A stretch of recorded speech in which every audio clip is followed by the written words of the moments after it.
IAS institute నిర్వహిస్తున్న all India scholarship exam pass అవ్వండి. 2 years ఫీజులో 50% మాత్రమే పే చేయండి.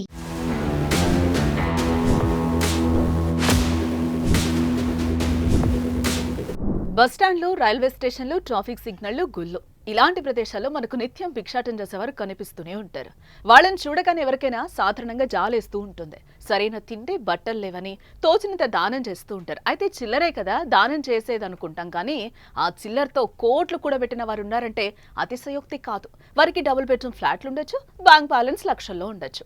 ఇలాంటి కోవకే చెందుతాడు భరత్ జైన్ అనే బిచ్చగాడు. కాదు బిచ్చగాడులో కోటీశ్వరుడు.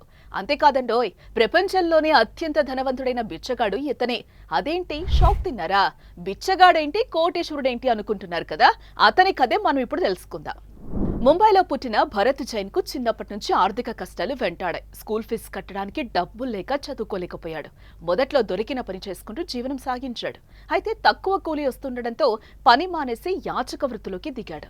అలా యాచక వృత్తిలోకి దిగిన భరత్ కు అది బాగా కలిసొచ్చింది. కలిసి రావడమే కాదు, ఆ వృత్తిలో అతడు నెలకు 60,000 రూపాయల నుంచి 75,000 వరకు సంపాదిస్తున్నాడు. మన దేశంలో చాలా మంది వర్కింగ్ ప్రొఫెషనల్స్ జీతం యావరేజ్ గా 50,000 అనుకుంటే భరత్ జైన్ నెల సంపాదన ఇంతకంటే ఎక్కువగా ఉంటుంది.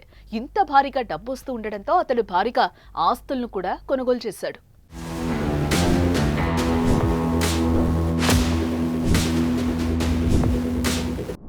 ఇక భరత్ జైన్ కు 2 కుమారులున్నారు. యాచక వృత్తి సాగిస్తూనే వారిని చదివిస్తున్నాడు. భరత్ ఆస్తుల నికర విలువ సుమారుగా 7.5 కోట్లుంటుంది. భిక్షాటం చేస్తూ వచ్చిన డబ్బుతో పెట్టుబడులు పెడుతూ అదనపు ఆదాయం పొందాడు.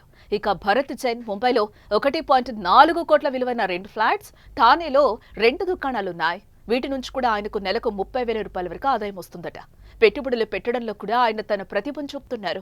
తిని తినక రూపాయి కూడబెట్టి కోట్ల రూపాయలు ఖర్చు చేయకుండా వ్యాపారాల్లో ఇన్వెస్ట్ చేయడం భరత్ జైన్ కు అలవాటు.